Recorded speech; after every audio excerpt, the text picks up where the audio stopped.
कहानी की शुरुआत होती है साउथ अफ्रीका के एक खूबसूरत सेमी डेजर्ट एरिया से। यहाँ कई जेब्रा एक साथ रहते थे। इस इलाके में बारिश बहुत कम होती थी और जंगली दरिंदों का खतरा हमेशा बना रहता था। इसी वजह से सभी जेब्राओं ने मिलकर अपना एक अलग कबीला बसाया था, जहाँ सिर्फ जेब्रा ही रहते थे। खुद को शिकारियों से महफूज रखने के लिए उन्होंने अपने पूरे इलाके के चारों तरफ कांटों की एक मोटी दीवार भी खड़ी कर दी थी, ताकि कोई जंगली जानवर अंदर दाखिल ना हो सके। एक दिन अचानक एक जेब्रा भागते हुए आता है और चिल्लाकर कहता है, लुनगिसा को एक बच्चा हुआ है। लुनगिसा और उसका पति सेको इसी कबीले का हिस्सा थे। अब जैसे ही बाकी सभी जेब्रा उस बच्चे को देखने पहुंचते हैं, वो सब हैरत में पड़ जाते हैं, क्योंकि वो बच्चा बाकी जेब्राओं की तरह नहीं था। उस बेबी जेब्रा के आधे जिस्म पर काली धारियां ही नहीं थीं। ये देखकर कई जेब्रा उस पर हंसने लगते हैं और कहने लगते हैं, ये तो आधा बकरी लगता है, ये हमारे जैसा बिल्कुल नहीं है। बच्चे को बुरा लगता है, उसकी आंखें भर आती हैं, मगर उसके वालिद उसे कहते हैं, तुम जैसे भी हो, हमारे बच्चे हो, दुनिया चाहे जो कहे,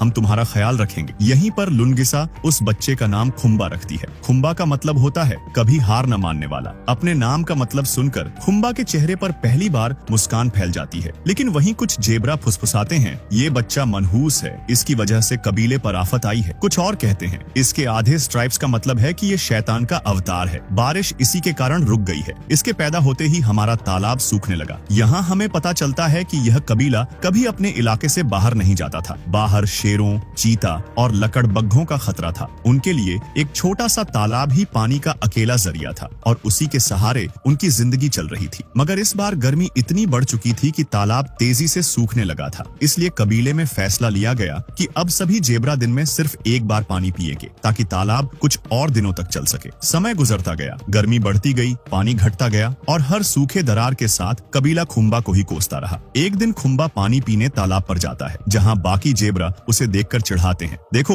ये तो हमारे जैसा है ही नहीं, इसके पास तो स्ट्राइप्स भी नहीं। ये सुनकर खुम्बा मायूस हो जाता है और चुपचाप वहाँ से निकल जाता है। रास्ते में उसके सामने एक टिड्डा कूद कर आता है। वो जमीन पर कुछ अजीब सा नक्शा बनाना शुरू करता है, जैसे कुछ समझाने की कोशिश कर रहा हो। खुम्बा उसकी बात नहीं समझ पाता, लेकिन फिर भी उस नक्शे पर गौर जरूर करता है। खुम्बा को अचानक कांटों से बने बॉर्डर के दूसरी तरफ से किसी की आवाज सुनाई देती है। वो झुककर देखता है, बाहर कुछ जानवर खड़े थे। तेज गर्मी ने उनकी हालत खराब कर दी थी। उनकी आंखों में प्यास और जिस्म पर थकान साफ झलक रही थी। वो बेचारे जानवर खुम्बा से पानी पिलाने की विनती करते हैं। खुम्बा को उन पर रहम आ जाता है। उसे लगता है कि पानी से किसी की जान बच सकती है, तो इसमें क्या बुराई है, और वह धीरे से कांटों वाला दरवाजा खोल देता है ताकि वो तालाब का थोड़ा पानी पी सके। मगर जैसे ही वो जानवर अंदर दाखिल होने वाले होते हैं, बाकी जेब्रा वहाँ पहुँच जाते हैं। वो उन जानवरों को डांट कर भगा देते हैं। बेचारे प्यासे जानवर पानी की एक बूंद पिए बिना ही वापस लौटने लगते हैं। उसी वक्त झाड़ियों में सरसराहट होती है और अचानक वहाँ प्रकट होता है फेंगो नाम का खूंखार तेंदुआ। वो प्यासे जानवरों पर झपट पड़ता है। फेंगो की नजर अब खुम्बा पर भी पड़ चुकी थी। वो छलांग मारकर उसकी तरफ बढ़ने ही वाला था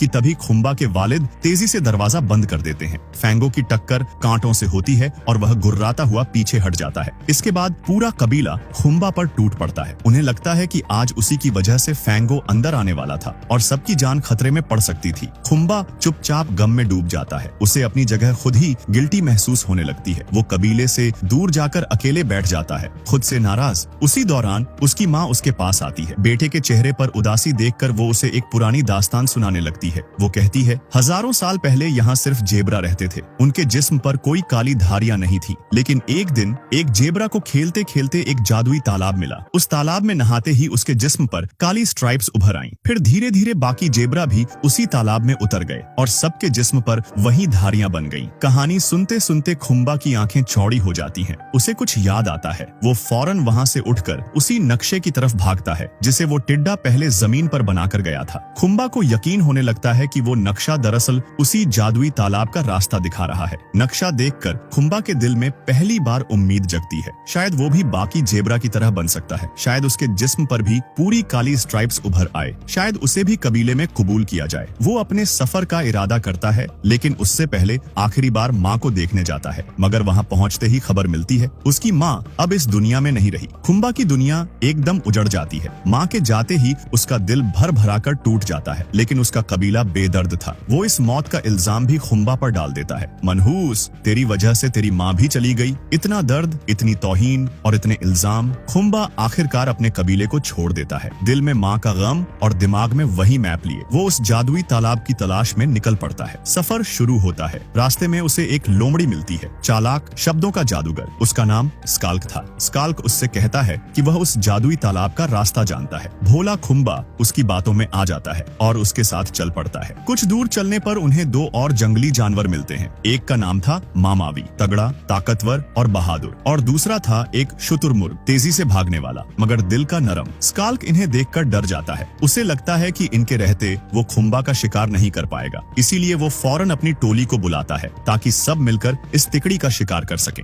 मगर मामावी फुर्ती और ताकत से पूरी लोमड़ी की टोली को चित कर देता है। स्काल्क और उसके साथी दौड़ते हुए वहां से भाग खड़े होते हैं। अब खुम्बा को समझ आ जाता है इस जंगल में किसी पर भी यूं ही यकीन नहीं किया जा सकता। यहाँ हर कोई किसी न किसी का शिकार करना चाहता है। लेकिन इसी हादसे में उसकी मुलाकात कोमल दिल के दो दोस्तों से हो चुकी थी, मामावी और शुतुरमुर्ग से। उन दोनों ने खुम्बा को अपनाया और खुम्बा ने भी उन पर भरोसा किया। खुम्बा उन्हें अपना राज बताता है। मैं जादुई तालाब ढूंढ रहा हूँ ताकि मैं भी बाकी जेब्रा की तरह बन सकूं। मेरे जिस्म पर भी पूरी स्ट्राइप्स आ जाए। उधर जंगल के एक दूसरे कोने में वो खूंखार तेंदुआ फैंगो दिखाई देता है। वो धीरे धीरे दबे कदमों से स्काल्क नाम की उस लोमड़ी के पीछे आता है और एक झटके में उसे दबोच लेता है। स्काल्क की चीख निकल जाती है। फैंगो गुर्राकर पूछता है, खुम्बा कहाँ है? लोमड़ी जान की भीख मांगती है, छूटने की कोशिश करती है, मगर फैंगो के पंजे और दांतों के सामने उसकी एक न चली। आखिरकार वो सब कुछ उगल देता है। वो जादुई तालाब ढूंढने निकला है। बस यही सुनकर फैंगो हवा को सूंघता है और खुम्बा की महक पकड़कर उसका पीछा शुरू कर देता है। उधर दूसरी तरफ खुम्बा, मामावी और वो शुतुरमुर्ग रात के लिए एक सुरक्षित जगह ढूंढ लेते हैं। उन्होंने आग भी जला ली ताकि रात के शिकारी जानवरों से बचाव रहे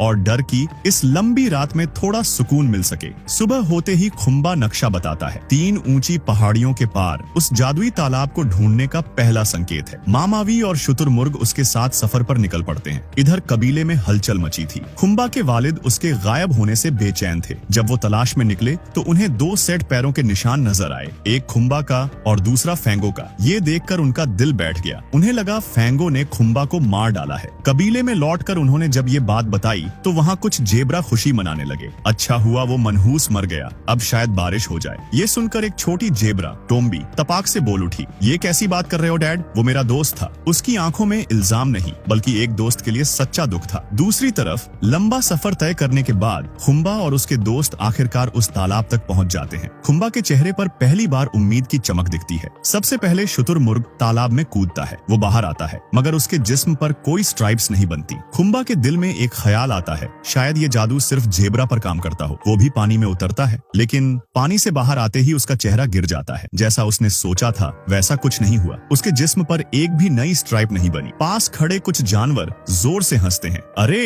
ये तो हमारा प्रैंक था, यहाँ कोई जादुई तालाब नहीं। उनकी हंसी उसके दिल पर पत्थर की तरह गिरती है। तभी वहाँ इंसानों का एक झुंड पहुंच जाता है जो टूरिस्ट्स होते हैं। वो खुम्बा को देखकर हैरान रह जाते हैं क्योंकि उन्होंने आज तक ऐसा जेब्रा नहीं देखा था। वो अपने कार में बैठकर खुम्बा का पीछा करने लगते हैं, उसे पकड़ने के इरादे से। खुम्बा जान बचाकर दौड़ता है मगर आखिरकार इंसान उसे पकड़ ही लेते हैं। एक खरगोश ये सब देख रहा था। वो दौड़कर कार के फ्रंट मिरर पर चिपक जाता है। ड्राइवर का बैलेंस बिगड़ता है, कार पलटकर धूल में जा गिरती है। खुम्बा फौरन निकल भागता है। आखिरकार वो इंसानों की कैद से आजाद हो जाता है। अगले सीन में वही खरगोश खुम्बा के पास आता है और कहता है, जादुई तालाब की असली कहानी सिर्फ ब्लैक ईगल बता सकता है। ये सुनते ही खुम्बा का सफर फिर से शुरू होता है और इस बार मामावी और शुतुरमुर्ग भी उसके साथ होते हैं। इधर हालात और बिगड़ रहे थे। कबीले में पानी खत्म होने लगा था। जेब्रा अब 4 दीवारी में बंद रहकर मरने को तैयार नहीं थे, इसलिए उन्होंने फैसला लिया अब बाहर निकलकर पानी ढूंढेंगे चाहे जान जाए। और कबीला दीवारें छोड़कर खुले जंगल में निकल पड़ता है। इसी बीच फैंगो भी हवा को सूंघता हुआ लगातार खुम्बा के पीछे लगा हुआ था। कई पहाड़ पार करने के बाद खुम्बा आखिरकार ब्लैक ईगल के इलाके तक पहुंचता है, लेकिन वहाँ छोटे जानवर उसे रोक लेते हैं। मत जाओ, ब्लैक ईगल बहुत खतरनाक है। खुम्बा कुछ समझ पाता उससे पहले ही पीछे से एक परछाई झपटती है और ब्लैक ईगल उसे पंजों में जकड़ लेता है। वो उसे मार ही देने वाला था कि खुम्बा चीख कर अपनी पूरी कहानी सुना देता है, अपना दर्द, अपनी तौहीन, अपनी तलाश, सब कुछ। ब्लैक ईगल उसे देखता है और पहली बार उसकी आंखों में रहम उतरता है। वो उसे छोड़ देता है, फिर धीरे से कहता है, तालाब का रास्ता मैं बता सकता हूँ, लेकिन एक बात समझ ले, उस तालाब के ठीक बगल में फैंगो रहता है। अगर जाना है तो मौत के साए में जाना होगा। ब्लैक ईगल खुम्बा को एक और खतरनाक सच बताता है। वो कहता है, जब फैंगो बच्चा था उसकी एक आंख खराब थी। बाकी तेंदुए उसका मजाक उड़ाते थे, उसे धक्का देते, उसे नीचा दिखाते, लेकिन इंसाफ की बात यह है कि उसकी एक कमजोरी ने ही उसकी सबसे बड़ी खूबी को जन्म दिया। उसकी सूंघने की कुवत कई गुना तेज हो गई। आज वो दूर बैठे ही अपनी शिकार की महक पहचान लेता है। इसी वजह से वो अब जंगल के सबसे माहिर शिकारियों में से एक है। खुम्बा ये सब सुनकर सहम जाता है, लेकिन उसके सामने और कोई रास्ता नहीं था। अगर उसे अपनी पहचान और अपनी किस्मत बदलनी थी तो उसे उसी तालाब तक पहुंचना ही था। उधर वो छोटी गिलहरी, जिसने पहले इंसानों से खुम्बा को बचाया था, अब अपने साथियों के साथ मिलकर फैसला करती है कि वो भी खुम्बा के मिशन में उसका साथ देंगे। और इस तरह जंगल की कई छोटी बड़ी जानवर उसकी मदद करने निकल पड़ते हैं। इसी दौरान मामावी और शुतुरमुर्ग को पता चलता है कि खुम्बा उसी जगह जा रहा है जहाँ फैंगो का अड्डा है। वो दोनों उसे रोकते हैं। खुम्बा, ये खुदकुशी है। मगर खुम्बा उनकी एक नहीं सुनता। दिल में डर था, लेकिन इरादा उससे बड़ा था। वो दोनों को वहीं छोड़कर अकेला आगे बढ़ जाता है। कुछ ही देर बाद फैंगो वहाँ पहुँच जाता है। वो मामावी और शुतुरमुर्ग को दबोच लेता है। डर और खौफ के आगे वो दोनों खुम्बा का ठिकाना बता देते हैं। फैंगो बिना वक्त गंवाए खुम्बा की तलाश में निकल पड़ता है। उसके जाते ही मामावी की आंखों में शर्म उतर आती है। वो कहता है, हमने अपने दोस्त को अकेला छोड़ दिया, ये सही नहीं था। और दोनों फिर से खुम्बा की मदद के लिए निकल पड़ते हैं। दूसरी तरफ खुम्बा अकेला सफर तय कर रहा था। तेज धूप, सूखी जमीन और प्यास ने उसका शरीर तोड़ दिया था। थककर वो एक बंजर जमीन पर गिर पड़ता है। आंखें बंद होने लगती हैं और ठीक उसी वक्त उसे एक साया दिखता है। वो थी एक बकरी, वही बकरी जिसे कभी खुम्बा ने पानी पिलाया था। बकरी उसके पास आती है, उसके मुंह में फल डालती है। खुम्बा को थोड़ा होश आता है। बकरी धीरे धीरे उसे आगे ले जाती है और उसे उस जादुई तालाब के रास्ते तक छोड़ देती है। इधर जंगल की अलग अलग दिशाओं से जानवर खुम्बा की मदद के लिए जमा हो चुके थे और अब वो सब भी उसी तालाब की ओर बढ़ रहे थे। खुम्बा को तालाब तक पहुंचने से पहले एक गुफा से गुजरना पड़ता है। वो हिम्मत करके अंदर चला जाता है। बाकी जानवर भी कुछ देर बाद उस गुफा तक पहुंच जाते हैं, लेकिन तभी बाहर आग लग जाती है। आग की लपटें रास्ता बंद कर देती हैं और वो सब अंदर नहीं जा पाते। मामावी फैसला करता है, मैं पीछे से गुफा तोड़ता हूँ, तुम सब तैयार रहो। वो पूरी ताकत से गुफा को तोड़ने की कोशिश करता है, मगर नाकाम रहता है। उधर गुफा के अंदर खुम्बा मुश्किलों से लड़ते हुए आखिरकार उस जादुई तालाब तक पहुंच जाता है। गुफा की दीवारों पर पुरानी पेंटिंग्स बनी थी, कई जेबराओं की, उनकी दास्तानों की। उसी वक्त पीछे से एक गुर्राहट गूंजती है। फैंगो आ चुका था। खुम्बा डर के मारे जैसे जम जाता है। फैंगो धीरे धीरे आगे बढ़ता है और कहता है, सालों पहले एक भविष्यवाणी हुई थी, एक आधे स्ट्राइप वाला जेबरा पैदा होगा, उसे खाकर मैं अपनी आंख वापस पालूंगा और फिर पूरा जंगल मेरे आगे झुकेगा। ये सुनकर खुम्बा का खून सूख जाता है। वो मुड़कर भागता है, मगर फैंगो उस पर झपट पड़ता है। खुम्बा जान बचाने के लिए तालाब में कूद जाता है। फैंगो भी पीछे से पानी में छलांग लगा देता है। तालाब के अंदर दोनों के बीच जबरदस्त हाथापाई शुरू हो जाती है। तालाब के अंदर दोनों की भिड़ंत जारी थी। पूरा तालाब गूंज रहा था। इस लड़ाई की वजह से गुफा की दीवारें हिलने लगी, कमजोर चट्टानें दरकने लगी और अचानक गुफा का मुंह टूटकर खुल गया। जमीन हिल उठी और गुफा के दूसरी तरफ से तेज धार में पानी बाहर बहने लगा। सारा जंगल हैरत से इस नजारे को देख रहा था। जानवरों ने देखा कि खुम्बा और फैंगो एक खतरनाक चट्टान के किनारे पहुंच चुके थे। फैंगो दहाड़ते हुए छलांग मारने वाला था, तभी खुम्बा पूरी ताकत से चट्टान को धक्का देता है। चट्टान टूटती है और फैंगो नीचे गहराई में गिर जाता है। उस पर बड़े बड़े पत्थर गिरते हैं और वहीं पर उसका अंत हो जाता है। फैंगो के मरते ही गुफा पूरी तरह ढहने लगती है। टूटती चट्टानों की आवाज से पूरा इलाका कांप उठता है। उसी अफरा तफरी में खुम्बा भी चट्टान से नीचे गिर जाता है, पानी में डूबता है और उसके ऊपर भी पत्थर गिर पड़ते हैं। बाहर मौजूद सारे जानवर घबराकर उसकी मदद को दौड़ते हैं। वो मिलकर पत्थरों को हटाते हैं, उसे बाहर निकालते हैं, लेकिन खुम्बा हिल नहीं रहा था। एक पल को सबका दिल डूब गया। सबको लगा शायद खुम्बा अब नहीं रहा, लेकिन अचानक खुम्बा आंखें खोलकर उठ जाता है। सारे जानवर खुशी से झूम उठते हैं। हंसी, आंसू और राहत सब मिलकर एक ही जज्बे में बदल जाते हैं। लेकिन यहाँ एक सच सामने आता है। तालाब में गिरने के बाद भी खुम्बा के जिस्म पर कोई नई स्ट्राइप्स नहीं आई। वो बाकी जेबरा जैसा नहीं बना। यानी वो कहानी जिसे उसकी माँ ने सदियों पुराने जादुई तालाब की जुमलेबाजी के रूप में सुनाई थी, वो महज एक मिसाल थी, एक उम्मीद जो असल में कभी मौजूद नहीं थी। कोई जादुई तालाब नहीं था, कोई जादुई स्ट्राइप्स नहीं थे और असली जादू खुद उसके अंदर था। कुछ समय बाद हम देखते हैं कि जेबरा का पूरा कबीला भी खुम्बा की इज्जत करने लगा है। वो अब उसके आधे स्ट्राइप्स नहीं गिनते, बल्कि उसके हौसले, उसकी हिम्मत और उसकी नेकियों को देखते हैं। जंगल अब सुरक्षित था। फैंगो का खतरा हमेशा के लिए खत्म हो चुका था। तालाब से निकला पानी सारे जंगल में फैल गया और देखते ही देखते बारिश की बूंदें भी गिरने लगती हैं। जंगल जिंदा हो उठा और खुम्बा ने आखिरकार अपने दिल में ये बात लिख दी, बाकी जेबराओं जैसा होना जरूरी नहीं, यूनिक होना भी एक कुवत है और ये मेरी पहचान है। अगर आपको ये वीडियो पसंद आया हो तो इसे लाइक करें और अपने दोस्तों के साथ शेयर करें। Thanks for watching.